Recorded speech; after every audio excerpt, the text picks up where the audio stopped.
Blessings of the 12, my friends. Tristan Foxfur here, White Mage of, well, you know the drill.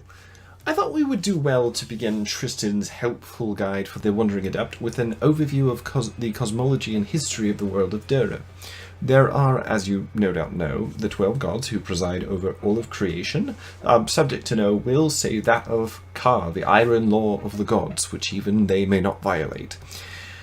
There are a number of myths concerning the creation of the world, however, but the one which I was taught in school, and which is generally held to be true by the devotees of Hisindi, Lady of Wisdom, goes something like this. In the beginning, there was nothing except two beings, or perhaps you could call them two ideas, and they were called Los and Sumu.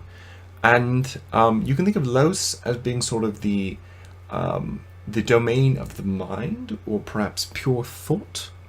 And then Sumu as being the domain of the body, but maybe more specifically than that, physicality, essence, elementalism.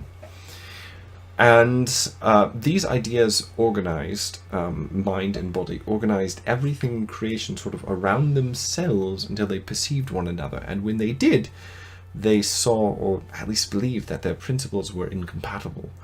And they began to struggle against each other. And that struggle is what created the world and created the gods as we Aventurians perceive and understand them.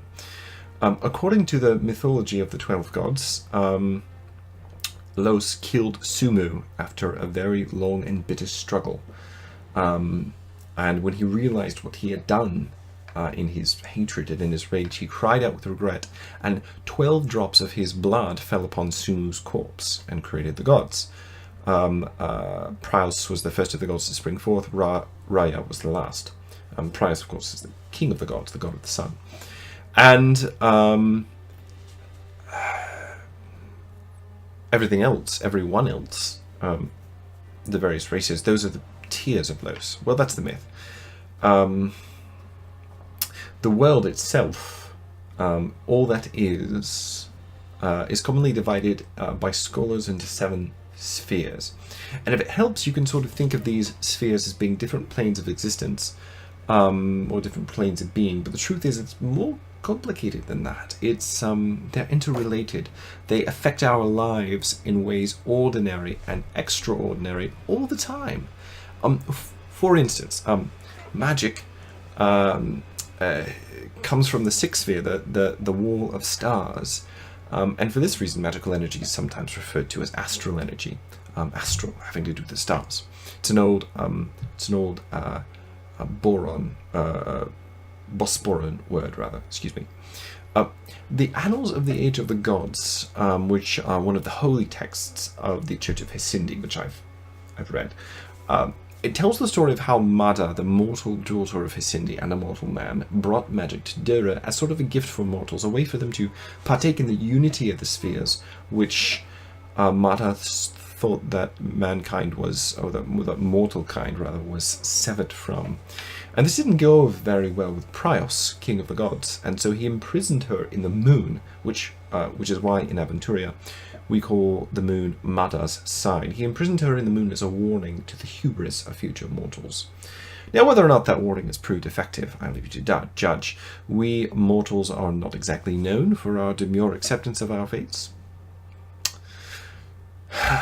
In any case, the existence of magic it's a little more complicated than this, since many reputable scholars believe that magic itself may be a sort of 7th element. Now, of course, there are 6 classical elements, ice, ore, fire, humus, air, and water, all of which exist in sort of this state of perpetual balance. So, for instance, ice is always balancing up fire, and water is always balancing up air, and ore is always balancing up humus, and it's...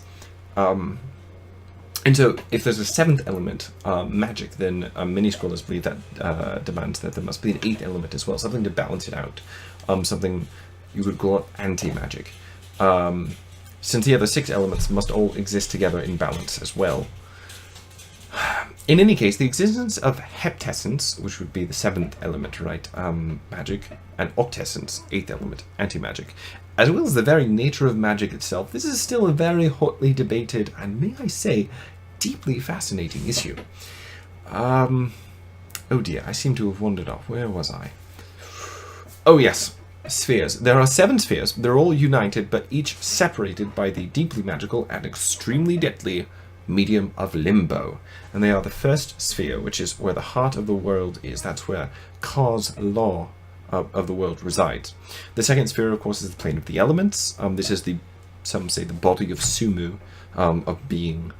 And this is where the pure forms, one could almost say the essential form of the elements reside. There's the third sphere, which is Dera, the home of mortals, the world, which, as we know and experience it, that all lies here in the third sphere. And then the fourth sphere is the realm of ghosts and of the dead. It's the site of the halls of Boron. It's where the souls of the deceased go. And then there's the fifth sphere, the citadel of the gods. This is where the various of the 12 gods have their paradises. It's the home of immortals, demigods, that sort of thing. And it's also where you can find Alvaron, the fortress of the gods. Well, probably not where you can find, you know what I mean. And the gods are, of course, real, but they tend to make themselves known in the world through the miracles of their servants, known as the Blessed Ones. Such individuals I have found vary as widely as the gods themselves. I've known one or two very stern, very righteous servants of Prouse in my time. We got along rather well. As well as a few very wise and law-loving servants of Hesindi. Also got along with them rather well. And then there are those that I've met in my travels, like Delia, the steward vicar of Fex, or my good friend Wiggleass, the servant of Prain. So, as you can see, there's a fair amount of... the gods move and work through people like Delia and people like Wiggleass. There's the sixth sphere, the Wall of Stars. Of course, I've mentioned that already. That's the location of the constellations, as well as the wandering stars, which have various portents associated with it. We'll talk about that more when we get to the astronomy of Aventuria a little later on. And then, of course, that's also the home of magic. And then the seventh sphere, which is chaos, the void. Beyond the Wall of Stars, beyond everything, beyond creation, lies the outside. It's the home of demons. And it was actually tearing open the Wall of Stars to let these demons in, to let chaos flood into the world. This was the chief sin of the one that we sometimes call the Nameless One. It's the reason his name was stripped away from him, syllable by syllable, and wiped away from all of memory. It's the reason he was chained in the Wall of the Stars to breach the gap that he made. His servants still walk this world.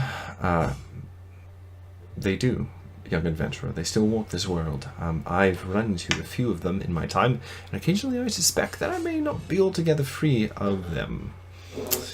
Those who wish to do well and to serve the gods should be on the lookout for anyone who seeks to sacrifice their humanity for greater power. Such pacts are not of the 12. So in the next chapter, I'll speak a bit more about the gods themselves, as well as the heavens, which reflect the perfect order and balance of all creation. For make no mistake, the cosmos is an ordered place, although sometimes agents of chaos would seek it otherwise. But that's a story for another time.